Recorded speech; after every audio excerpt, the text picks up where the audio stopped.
Hai, gimana kabar kalian? Aku udah kenal fotografi itu kurang lebih, ya udah 10 tahunan lah. Ini buktinya. Dan selama 10 tahun itu, salah satu gear yang aku sering banget ganti adalah tas kamera. Menurutku tas kamera ini sangat krusial ya. Krusial tuh dalam artian gini. Kalau kalian keluar, kalian hunting, kalian ngejob mungkin, kalian nggak mungkin bawa kamera kalian tuh kemana-mana kan. Apalagi kalau kalian bawa peralatan atau gear yang banyak. Ya pasti mau nggak mau harus masuk ke tas kamera. Dan dari pengalamanku, tas kamera itu paling nggak harus punya 3 kriteria. Satu, dia harus aman. Ya, pastilah ya, harus aman. Yang kedua, harus nyaman. Dan yang ketiga, harus accessibility-nya oke.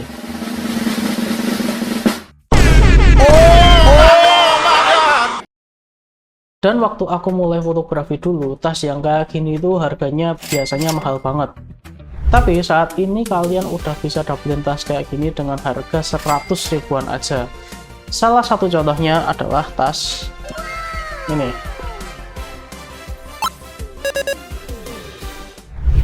Jadi ini adalah tas kamera dari Thor dan harganya cuma 180 ribuan aja. Jadi ini tas yang aku bawa kemana-mana kurang lebih udah 3 tahunan ini. Dan untuk pembukaan dulu ya, aku sebenarnya lupa ini aku beli tas ini itu harga berapa dulu. Tapi kalau sekarang kalian cari di marketplace, contoh di toko ijo ya, itu kalian udah bisa beli tas ini harganya sekarang udah sekitar 180 ribuan. Aku kasih link di bawah, jadi kalau kalian mau beli ya silahkan pakai linknya. Tapi sebelum itu kamu harus lihat dulu fitur-fitur apa aja yang akan kamu temuin di tas kamera ini. Oke, sekarang kita akan cek volume atau kapasitas dari tas Torf ini. Nah, di sebelah sini kita lihat ini adalah barang-barang yang sering aku bawa ketika hunting atau keluar atau ngejob misalkan gitu ya. Ini kira-kira barang yang tak bawa ini di sini. Dan percaya atau enggak, semua barang di sini tuh bisa masuk ke tas sekecil ini. Tapi sebelum masuk ke sana, kita akan cek dulu tas ini. Kita cek dulu materialnya dan fiturnya apa aja. Jadi di depan, di luar ini kita lihat ini ada PU coating ya. PU coating tuh kayak gini, kayak ada gilap-gilapnya gitu. Terus di samping kita lihat ada 2 kompartemen. Kompartemen utama ini nanti yang buat nyimpen kamera, dan ini ada secondary space di depan. Terus di bagian sini kita lihat ini ada 2 kelas begini. Ini katanya bisa buat naruh tripod, tapi nggak tahu, belum pernah nyoba karena tripod kita gede. Mungkin kalau tripod kalian yang mini itu mungkin kalian bisa kasih di sini ya, bisa dicantelin di sini. Tuh, terus ini di sini kita lihat ini strapnya. Strapnya ini modelnya sama, jadi ceklikan klep segini. Dan ini materialnya lumayan bagus ya. Ini plastik, cuman nggak semua plastik itu sama ya guys. Jadi ini kayaknya ABS, jadi ABS, plastik ABS, dan ini lumayan terasa solid gitu. Finishingnya agak kurang sih, jadi masih kerasa ini cetakannya kerasa, cuman secara feeling udah oke banget lah buat harga segini. Terus panjangnya ini paling pendek di 90 cm kalau nggak salah, dan paling panjang di 120. Kalau aku pakai ini biasanya di tengah-tengah kayak gini posisinya. Dan di bagian sini, nah di bagian sini kita lihat ini ada tali 2 gini. Ini juga nggak tahu buat apa, cuman logikanya ini mungkin buat support. Jadi kok kalian lihat di sini ini kan penyangga utamanya di sini ya, ini ya. Nah ini mungkin kalau amit-amit ini putus, mungkin masih bisa ketahan ke support sama yang kedua ini. Kira-kira kayak gitu. Nah sekarang kita coba aja lihat di dalamnya. Set. Nah di dalamnya ini materialnya kayak gini. Kalau ini aku bilang ini kayak ini ya, kayak material di dalam koper ya. Dalam koper biasanya materialnya mirip-mirip kayak gini. Oke. Terus di kompartemen utamanya kita dapat busa. Nah ini busanya kayak gini. Ini busanya tadi sempat ngitung ini 0,7 cm ya. Jadi ini 7 mili. 7 mili itu kalau buat busa-busa kayak gini nih standar ya, maksudnya ada yang lebih tipis itu 0,5, itu nggak tak saranin buat dibeli tas yang busanya cuma segitu karena itu tipis banget. Dan tas yang biayanya harganya lebih tinggi daripada ini, biayanya pakainya yang 1 cm, jadi lebih tebal dikit. Cuman ini kayak di tengah-tengah, ini masih fine, masih bisa kalian pakai, nggak masalah. Dan ini di sini kita masih dapat kompartemen satu lagi. Jadi di kompartemen utama ini ada 2 space. Ini space yang kecil, ini space yang besar, ini space yang kecil. Kebalik.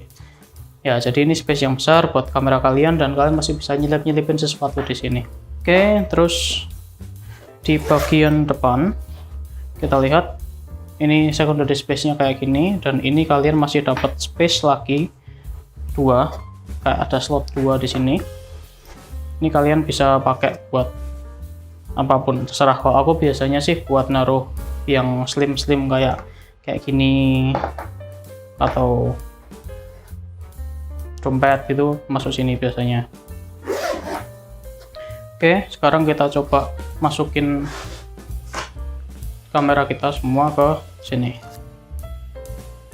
Oh ya, ini attachmentnya model velcro gini ya, jadi ya standar lah, ini velcro, tinggal ditempelin aja. Oke, kira-kira kayak gini. Nah, ini kamera kita, ini adalah Fujifilm X-T1, jadi ya lumayan gede, nggak gede-gede amat, cuman ini kamera yang lumayan buat ukuran mirrorless. Dan ini masih bisa masuk ke sini dengan lensanya kepasang. Dan ini lensanya lensa analog, jadi ini lumayan gede dan masih ketambahan panjangnya adapter. Dan ini masih bisa masuk ke sini tanpa dilepas. Nah, itu masih lega. Nah, ini tinggal masukin ke sini aja. Nah, udah nice. Terus biasanya aku bawa lensa cadangan, lensa kedua. Di sini kita akan bawa auto Tamron 135. Ini analog juga, dan ini lumayan panjang. Jadi mungkin lensa di SLR panjangnya akan segini sama mirip mungkin. Dan ini bisa masuk di sini, no problem. Nah, terus udah bagian belakangnya itu biasanya aku pakai buat naruh barang-barang kayak misalnya adapter kayak gini. Nah, terus buat di bagian depannya itu ini kita tutup dulu. Bagian depannya biasanya aku buat naruh barang-barang kayak dompet gitu, taruh sini.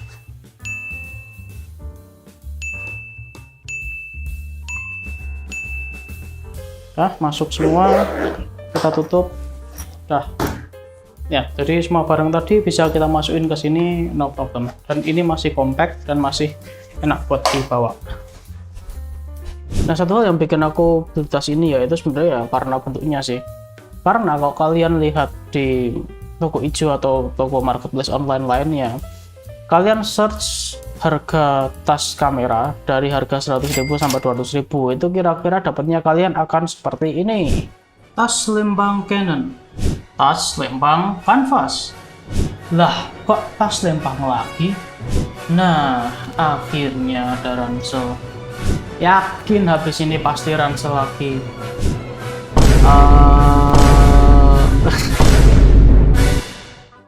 Dan sebenarnya nggak masalah juga sih kalau kalian beli tas-tas yang kayak gitu ya. Maksudnya aku pun sekarang masih dipakai tas ransel kalau pakai buat job dan aku emang butuh bawa barang ya. Tapi kalau buat everyday carry, maksudnya kalian bawa tas itu tiap hari, aku nggak bakal rekomendasi. Apalagi kalau emang kalian nggak sering banyak bawa barang. Karena aku pun juga nggak menyarankan kalian kalau hunting banyak barang ya, karena kalau dalam kasusku aku menemukan itu malah bikin kita tambah bingung. Jadi ya mending kalau kalian cuma buat everyday carry, kalian mau hunting tipis-tipis gitu ya, mending kalian jangan pakai ransel karena itu akan menyusahkan diri kalian sendiri. Dan opsi kedua sebenarnya itu kalian punya tas lempang ya, kayak yang kita tadi lihat itu kan banyak banget pilihan tas lempang di harga 100 sampai 200 ribuan. Cuman permasalahannya kalau tas lempang itu aku menemukan kadang-kadang ini menyusahkan diri kita kalau kalian sering gonta-ganti posisi shooting.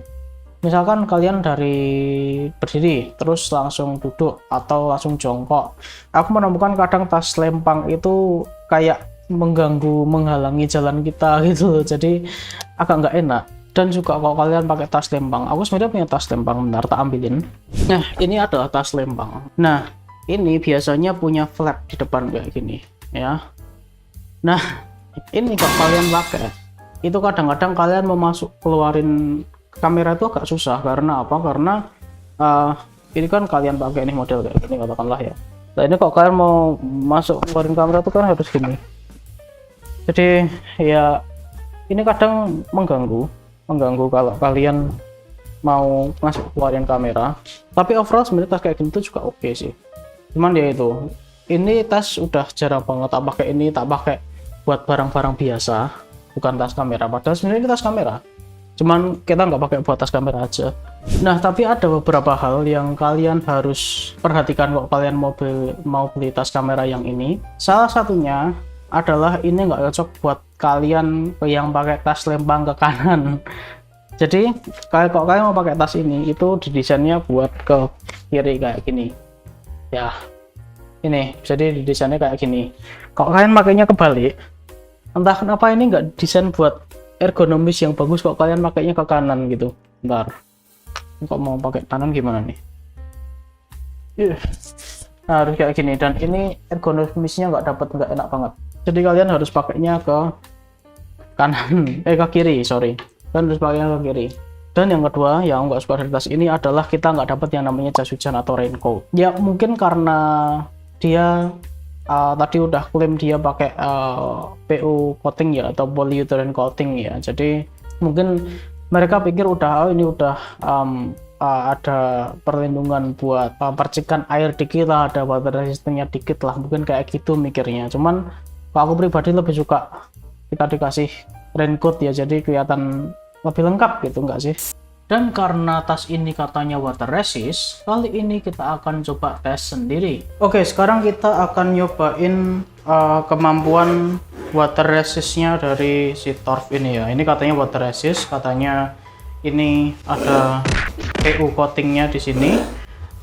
Kita cek pakai kertas ya. Kertas. Nah, ini bekas print-printan, nggak apa-apa. Kita masukin. Oke. Dan kita punya air. Ups. Kita coba ya. Agak gak yakin sebenarnya. Kita coba dulu.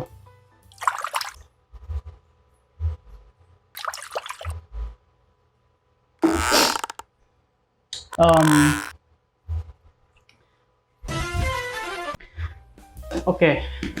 Udah, sekarang kita cek apakah kertasnya basah apa enggak ya.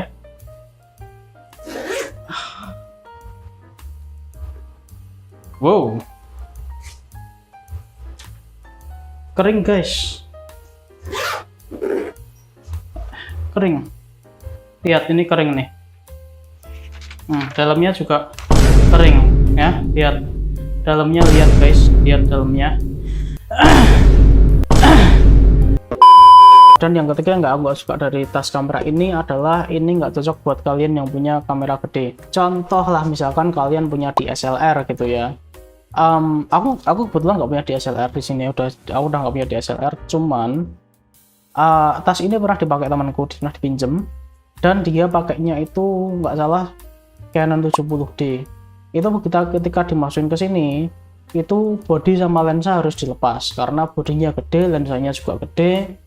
Dan akhirnya satu tas ini cuma muat satu kamera, satu lensa, dan baterai di bagian bawah. Padahal itu udah dicopot-copot, udah dibenerin, tapi nggak bisa karena ya memang tas ini kecil banget tuh, ini slim banget loh. Ya ini tas ini emang kayaknya nggak didesain buat kalian para pengguna DSLR. Kalian harus pakai tas yang lebih gede lagi. Tapi overall buat harganya, aku rasa tas kamera ini masih recommended buat kalian semua. Apalagi kalau kalian cuma mau pergi hunting tipis-tipis gitu, yang emang kalian nggak perlu bawa banyak barang, tas ini sangat cocok buat kalian. Oke, sekian untuk video kali ini. Silahkan di like dan subscribe, dan kita ketemu lagi di video selanjutnya.